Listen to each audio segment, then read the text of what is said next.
Hello students, चलिए start करते हैं क्लास 11th एक्सरसाइज 6.3 का क्वेश्चन नंबर 1। देखते हैं क्या है। How many 3 digits number can be formed by using the digits 1 to 9 if no digit is repeated. यहां पे क्या कहा है कि हमें 3 डिजिट का नंबर फॉर्म करना है और डिजिट्स जो यूज करनी है वो क्या है, 1 से लेके 9 तक यूज करनी है। और साथ में कंडीशन दे दी यहां पे कि आपको कोई भी डिजिट रिपीट नहीं करनी है। तो यहां पे हमारे पास क्या लिखेंगे बच्चों, डिजिट्स आर। सबसे पहले क्या लिखी जाएंगी, डिजिट्स आर। वो क्या है हमारे पास, 1 2 3 4 5 6 7 8 और 9। 0 यहां पे नहीं है, ठीक है। और हमें क्या फॉर्म करना है भाई, 3 डिजिट का नंबर फॉर्म करना है। तो हमारे पास जो 3 डिजिट का नंबर होगा वो इस तरीके से फॉर्म होगा, 3 प्लेसेस पे होगा या नहीं। तो यहां पे हम क्या कर सकते हैं, या तो फैक्टोरियल का फॉर्मूला यूज कर लेंगे हम, एनपीआर का फॉर्मूला, या फिर हम क्या कर सकते हैं अपना फंडामेंटल प्रिंसिपल ऑफ काउंटिंग या फिर मल्टीप्लिकेशन प्रिंसिपल का भी यूज कर सकते हैं। तो देखो भाई, अगर मान लो मैं आपसे पूछूं कि इस प्लेस को भरने के लिए मेरे पास कितनी डिजिट्स अवेलेबल है, नो कि नो डिजिट अवेलेबल है। तो यहां पे मेरे पास कितने मेथड हुए, कितने तरीके से मैं इसको यहां पे फिल कर सकता हूं, 9 मेथड से या फिर 9 वेज से मैं फर्स्ट प्लेस को फिल कर सकता हूं। आगे वाले प्लेस को फिल करने के लिए मेरे पास कितनी डिजिट्स बच जाएंगी, 1 डिजिट यहां पे यूज हो गई। अब मेरे पास कितनी डिजिट होंगी, 8 डिजिट्स अवेलेबल होंगी। और नेक्स्ट वाले के लिए 7। तो यहां पे क्या लिखेंगे, bye fundamental principle of counting क्या हो जाएगा, मल्टीप्लीकेशन प्रिंसिपल। फर्स्ट प्लेस को फिल करने के लिए 9 वेज, सेकेंड के लिए 8 वेज और थर्ड के लिए 7। मल्टीप्लाई कर लो, 9 8 जा 72 मल्टीप्लाई 7, 7 2 जा क्या आ गया यहां पे 14, कैरी 1, 7 7 जा 49 और 1 50। तो 504 यहां पे नंबर्स जो हैं 3 डिजिट के फॉर्म हो जाएंगे। क्लियर हो गया। अब यहां पे इसको हम एनपीआर के फॉर्मूले से कैसे सिंप्लीफाई कर सकते हैं वो देख लो। क्या होता है एनपीआर का फॉर्मूला, फैक्टोरियल एन अपॉन में factorial N minus are.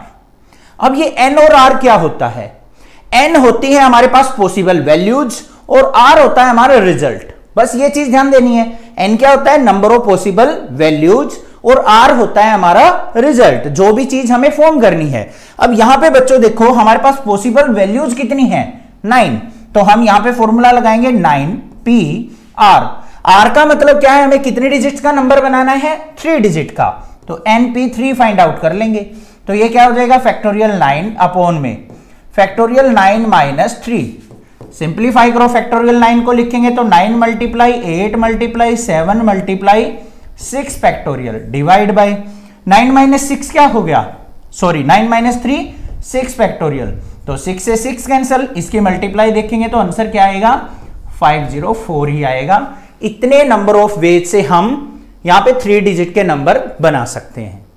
Clear हो गया क्वेश्चन, कोई दिक्कत नहीं है, ठीक है। क्वेश्चन नंबर 2 देखते हैं बच्चों, क्या है, how many 4 digits number are there with no digits repeated. यहां पे पूछा है कि 4 डिजिट के नंबर कितने बना सकते हो आप अगर कोई भी डिजिट रिपीट ना की जाए तो, ठीक है। इंपॉर्टेंट क्वेश्चन है, ध्यान से देखना कैसे है इंपॉर्टेंट। सबसे पहले देखो हमारे पास डिजिट्स कौन सी हैं, दे नहीं रखी यहां पे, तो लिखेंगे क्या, डिजिट्स आर। डिजिट्स आर हमारी जो डिजिट्स होती है कहां से स्टार्ट होती है बच्चों, 0 से। तो 0 1 2 3 4 5 6 7 8 और 9, यही तो डिजिट्स होती हैं। इन्हीं की हेल्प से हम कोई भी नंबर बना के तैयार करते हैं। अब हमें क्या चाहिए भाई, 4 डिजिट का नंबर बनाना है, फर्स्ट डिजिट, सेकंड, थर्ड और फोर्थ। इस तरीके से हम 4 प्लेस यहां पे ड्रॉ कर लेंगे, ठीक है। अब सबसे पहली चीज देखो भाई, हमें क्या देखना है फंडामेंटल प्रिंसिपल ऑफ काउंटिंग से कि हम इन चारों को कितने नंबर ऑफ वेज से फिल कर सकते हैं। बस यही चीज आपको पता करनी होती है। सबसे पहले ध्यान से देखो बच्चों, इस वाले प्लेस को मैं कितने डिजिट से फिल कर सकता हूं। आप कहेंगे सर 1 2 3 4 5 6 7 8 9 10, तो टोटल हमारे पास 10 डिजिट्स हैं। तो हम इसको 10 तरीके से हम इसको फिल कर सकते हैं, बट रोंग, गलत हो जाएगा बच्चों। देखो स्टार्टिंग डिजिट जो है हमारी 0 नहीं आ सकती, 0 नहीं आएगी ना, क्योंकि अगर मैं यहां पे 0 लिख देता हूं, एग्जांपल के तौर पे मान लो मैंने 0 लिख दिया और यहां पे नंबर डाल दिया मान लो 2 3 5, रिजल्ट क्या निकल के आया 235। ये कितने डिजिट्स का नंबर है? 3 डिजिट का। तो ये तो पॉसिबल हुआ ही नहीं, यह तो रॉन्ग हो गया। तो यहां पे जो फर्स्ट प्लेस होगा उस पे 0 नहीं आएगी। तो फर्स्ट प्लेस पे किन किन में से आ सकती है हमारी? इन लास्ट के नंबर्स में से कोई भी नंबर आ सकता है। और कितने नंबर ऑफ वेज हैं? 9। 9 नंबर में से कोई भी एक यहां पे रख सकते हैं। तो 9 वे हो गए हमारे इस प्लेस को फिल करने के लिए। तो यहां पे लिखेंगे bye fundamental principle of counting. क्या हो जाएगा भाई? फर्स्ट प्लेस को फिल करने के लिए हमारे पास कितनी डिजिट्स अवेलेबल है? 9 डिजिट्स अवेलेबल है। अब सेकंड वाले प्लेस पे आ जाओ। सेकंड वाले को फिल करने के लिए कितनी है? अब 0 यूज कर सकते हैं हम, कोई प्रॉब्लम नहीं है, ठीक है। सेकंड वाले प्लेस के लिए 0 यूज की जा सकती है। तो यहां के लिए कितने हमारे पास पॉसिबल नंबर ऑफ वेज हो गए? 9 ही हो गए। कैसे? एग्जांपल के तौर पे समझो। जो ये 9 डिजिट्स थी हमारी, 9 डिजिट्स, इनमें से एक डिजिट को तो हमने यहां पे यूज कर लिया। कितनी बची? 8 डिजिट अगले वाले प्लेस के लिए। और एक हमारी 0 थी, 0 भी तो यूज हो सकती है वहां पे। तो 8 और 1 9। तो इस वाले प्लेस को फिल करने के लिए हमारे पास कितने वेज हो गए? 9 वे हो गए। तो इसको मल्टीप्लाई बाय 9। फिर यहां पे एक डिजिट कंज्यूम हो गई हमारी। नेक्स्ट प्लेस के लिए कितने डिजिट्स हो गई? 8। तो इंटू 8 मल्टीप्लाई लास्ट वाले प्लेस के लिए 7 डिजिट्स बच गई। तो बस आंसर आ गया। अगर ये चीज समझ में आ गई है तो 9 8 जा 72 और 7 जा 504। तो 9 मल्टीप्लाई 504 मल्टीप्लाई कर लो इसकी। 9 4 जा 36, 9 5 जा 45। तो 4536 जो आ गया यहां पे आंसर आ गया। इतने हम 4 डिजिट के नंबर बना सकते हैं। क्लियर हो गया ना? समझ में आ गया? ये कंसेप्ट क्लियर हो गया होगा कि फर्स्ट वाले प्लेस पे 0 काउंट नहीं करेंगे क्योंकि वो 3 डिजिट का नंबर बनेगा। हमें बनाने हैं 4 डिजिट के नंबर। तो फर्स्ट प्लेस को फिल करने के लिए 9 डिजिट्स अवेलेबल हैं। सेकंड को फिल करने के लिए 0 भी आ जाएगी। तो एक यहां पे यूज हो चुका, तो 9 ही हमारे पास डिजिट्स बच गई सेकंड प्लेस के लिए। फिर 8, फिर 7। Bye fundamental principle of counting से रिजल्ट आ गया 4536। क्लियर? क्वेश्चन नंबर 3 देखते हैं क्या है। How many 3 digits even number can be made using the digits 1 2 3 4 6 7 if no digit is repeated. Question को ध्यान से समझो। क्या कहा है कि आप 3 डिजिट्स के इवन नंबर कितने बना सकते हैं अगर आपको डिजिट्स यूज करनी है 1 2 3 4 6 7। 5 नहीं है यहां पे। कई बार बच्चे मिस्टेक से 5 भी ले लेते हैं, तो वो ध्यान देना है आपको। इन डिजिट्स का यूज करते हुए आपको 3 डिजिट्स के इवन नंबर फॉर्म करने हैं और साथ में कंडीशन दे दी कि कोई भी डिजिट आपको रिपीट नहीं करनी है। तो देखो कैसे करेंगे इसको। सबसे पहले देखो हमारे पास डिजिट्स कौन सी हैं। लिखेंगे डिजिट्स आर 1 2 3 4 6 और 7। हमें क्या फॉर्म करना है भाई? इवन नंबर फॉर्म करना है, वो भी 3 डिजिट्स का। तो हमें क्या करना पड़ेगा? यहां पे 3 प्लेस बनाने पड़ेंगे। अब इवन नंबर कौन सा होता है? जिस भी नंबर के लास्ट में या फिर यूनिट डिजिट क्या हो? इवन हो। इसका मतलब ये वाला जो नंबर है हमारा, ये कंपलसरी है कि इवन होना चाहिए, तभी हमारा 3 डिजिट्स का नंबर क्या होगा? इवन नंबर होगा। अब यहां पे इवन देखो कौन कौन से हैं भाई। एक तो ये है, एक ये है, एक ये है। तो टोटल 3 नंबर ऐसे हैं जो कि मैं यहां पे यूज कर सकता हूं। तो इस प्लेस को फिल करने के लिए मेरे पास कितनी डिजिट्स हैं अवेलेबल? 3 डिजिट्स। कौन कौन सी? 2 है, 4 है और 6 है। इनमें से कोई भी यूज कर सकता हूं। तो 3 वेज हो गए मेरे इस प्लेस को फिल करने के लिए। अब यहां से एक डिजिट हमारी यूज हो चुकी। इस प्लेस को फिल करने के लिए हमारे पास कितनी डिजिट्स अवेलेबल है भाई? एक यूज हो गई, तो कितनी बच गई? 5। 5 में से कोई भी आ सकती है। तो इसके लिए हमारे पास नंबर ऑफ वेज क्या है? 5। और नेक्स्ट वाले के लिए क्या है? 4। बस आ गया आंसर। तो यहां पे क्या लिखेंगे? Bye fundamental principle of counting. क्या हो जाएगा? 3 मल्टीप्लाई 5 मल्टीप्लाई 4। आंसर देख लो। 3 5 जा 15 मल्टीप्लाई 4। तो क्या आ गया हमारा? 60 ऐसे नंबर बनेंगे 3 डिजिट्स के जो कि इवन नंबर होंगे। क्लियर हो गया ना? समझ में आ गया होगा कि जो हमारा फर्स्ट प्लेस है या यूनिट प्लेस है उसको फिल करने के लिए 3 डिजिट्स अवेलेबल हैं। एक यहां पे डिजिट यूज हो गई हमारी। उसके बाद 5 डिजिट बच गई। 5 में से हम यहां पे कोई भी फिल कर सकते हैं। यहां पे फिल होने के बाद हमारे पास कितनी बची डिजिट्स? 4 डिजिट बच गई। तो 4 हमारी लास्ट वाले प्लेस के लिए हैं, तो तीनों को मल्टीप्लाई कर देंगे नंबर ऑफ वेज को। क्वेश्चन नंबर 4 देखते हैं क्या है। Find the number of 4 digits number that can be formed using the digits 1 2 3 4 5 if no digit is repeated. क्या कहा है यहां पे, हमें 4 डिजिट के नंबर बनाने हैं इन डिजिट्स का यूज करते हुए, और बताना है कि कितने नंबर हम ऐसे तैयार कर सकते हैं। साथ में एक और क्वेश्चन दे दिया, how many of these will be even, तो उनमें से इवन नंबर कितने होंगे ये भी हमें बताना है। ठीक है, एक क्वेश्चन के अंदर 2 क्वेश्चन है, तो सबसे पहले क्या लिखा जाएगा भाई, डिजिट्स। डिजिट्स आर, हमारे पास बच्चों डिजिट्स कौन कौन सी है, 1 2 3 4 और 5, यही डिजिट्स है। तो यहां पे सबसे पहले हम 4 डिजिट का नंबर बनाएंगे, 1 2 3 4, 4 प्लेसेस हमने ड्रॉ कर लिए। तो यहां पे लिखेंगे bye fundamental principle of counting या फिर मल्टीप्लीकेशन प्रिंसिपल से। सिंपल सी बात है, फर्स्ट वाले प्लेस को फिल करने के लिए हमारे पास 5 डिजिट अवेलेबल हैं, तो इस प्लेस को हम कितने नंबर ऑफ वे से फिल कर सकते हैं बच्चों, 5 नंबर ऑफ वेज से। मतलब यहां पे 1 भी डाल सकते हैं, 1 वे हो गया, 2 भी डाल सकते हैं सबसे पहले नंबर पे, 2 वे हो गए, 3 भी डाल सकते हैं, 4 भी, 5 भी। 5 नंबर में से हम बारी बारी से कोई भी नंबर यहां पे यूज कर सकते हैं, तो 5 वे हो गए हमारे फर्स्ट प्लेस को फिल करने के लिए, तो ये लिख दिया। अब आगे वाले प्लेस पे आ जाओ। अब मान लो भाई हमने इसमें से 5 ही यूज कर लिया, तो कितने नंबर बच गए हमारे पास, देखो 4 नंबर बच गए ना। 4 के 4 नंबर में से यहां पे कोई भी डाल सकते हैं हम, तो 4 वे हो गए हमारे नेक्स्ट प्लेस को फिल करने के लिए।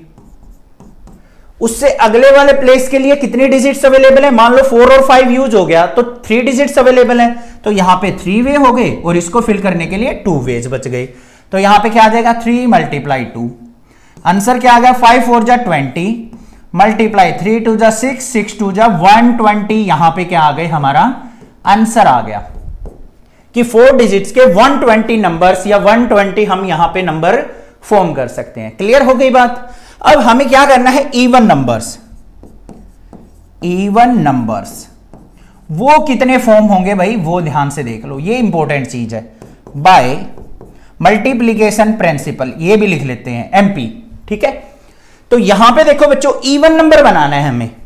इवन नंबर भी हमें 4 डिजिट्स का बनाना है, ये हो गई हमारे 4 प्लेस। अब हम यहां से स्टार्ट ना करके इस प्लेस से स्टार्ट करेंगे बच्चों। क्यों करेंगे, ध्यान से सुन लो। हमें इवन नंबर बनाने के लिए लास्ट में क्या चाहिए, एक इवन डिजिट सी होनी चाहिए हमारी, तभी हम नंबर को इवन कह सकते हैं। यहां पे इवन डिजिट्स कौन कौन सी हैं भाई, एक तो हमारे पास 2 है, एक हमारे पास 4 है, 2 ही डिजिट्स हैं। तो या तो मैं यहां पे 2 लिख सकता हूं या फिर 4 लिख सकता हूं। तो इस प्लेस को फिल करने के लिए कितने नंबर ऑफ वेज हो गए, 2 वेज हो गए। ठीक है, अब यहां से हमने एक डिजिट को तो यहां पुट कर दिया, कितने डिजिट्स बच गई, 4 डिजिट बच गई।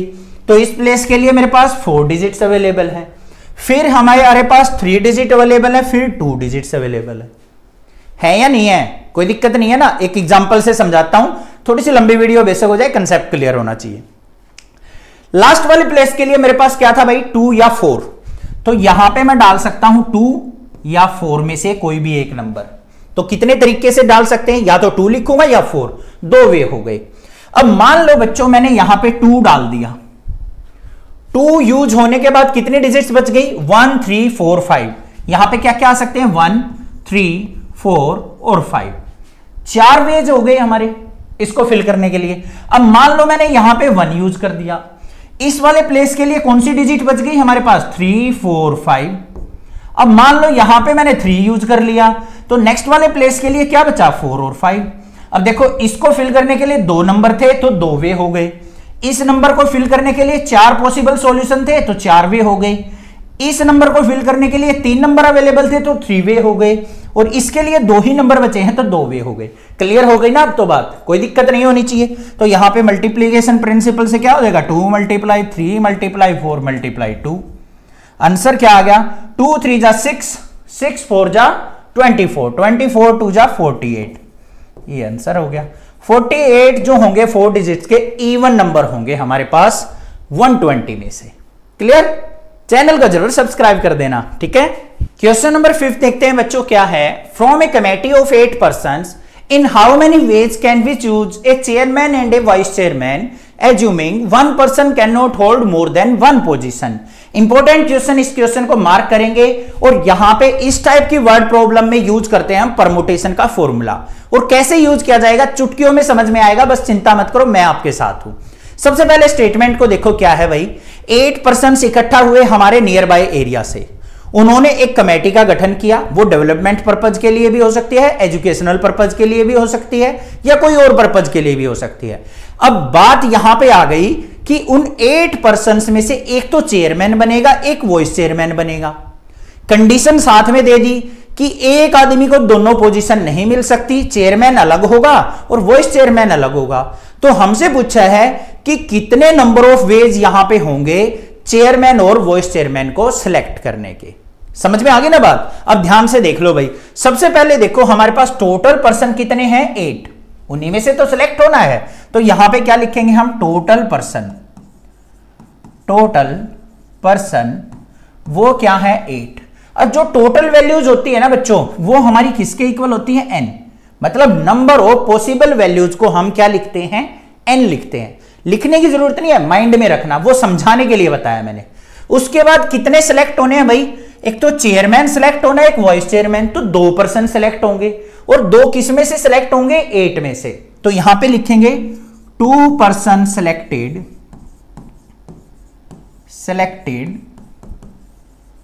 Out of 8। कितने सिलेक्ट करने हैं, 2।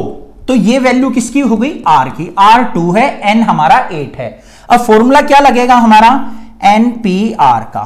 क्या होता है फॉर्मूला, n फैक्टोरियल अपॉन में n माइनस r फैक्टोरियल। यही तो फॉर्मूला होता है। तो यहां पे अप्लाई कर दो। n की वैल्यू क्या है 8, p, r की वैल्यू 2। सिंप्लीफाई कर लो, 8 फैक्टोरियल अपॉन में 8 माइनस 2 फैक्टोरियल। सिंप्लीफाई कर दो इसको, तो 8 फैक्टोरियल डिवाइड बाय 8 माइनस 2 कितना हो गया, 6 फैक्टोरियल। सिंप्लीफाई करेंगे बच्चों, 8 फैक्टोरियल को कैसे लिख सकते हैं, 8 multiply 7 multiply 6 factorial divide by 6 factorial. 6 factorial से 6 कैंसिल आउट हो गया, तो 8 7 जा क्या आ गया, 56 टोटल कॉम्बिनेशन हमारे यहां पे बन सकते हैं, जिससे हम चेयरमैन और वाइस चेयरमैन को सिलेक्ट कर लेंगे। समझ में आ गया किस प्रकार से एनपीआर का फॉर्मूला यूज होता है। चैनल को सब्सक्राइब, वीडियो को लाइक जरूर करना। Thank you students.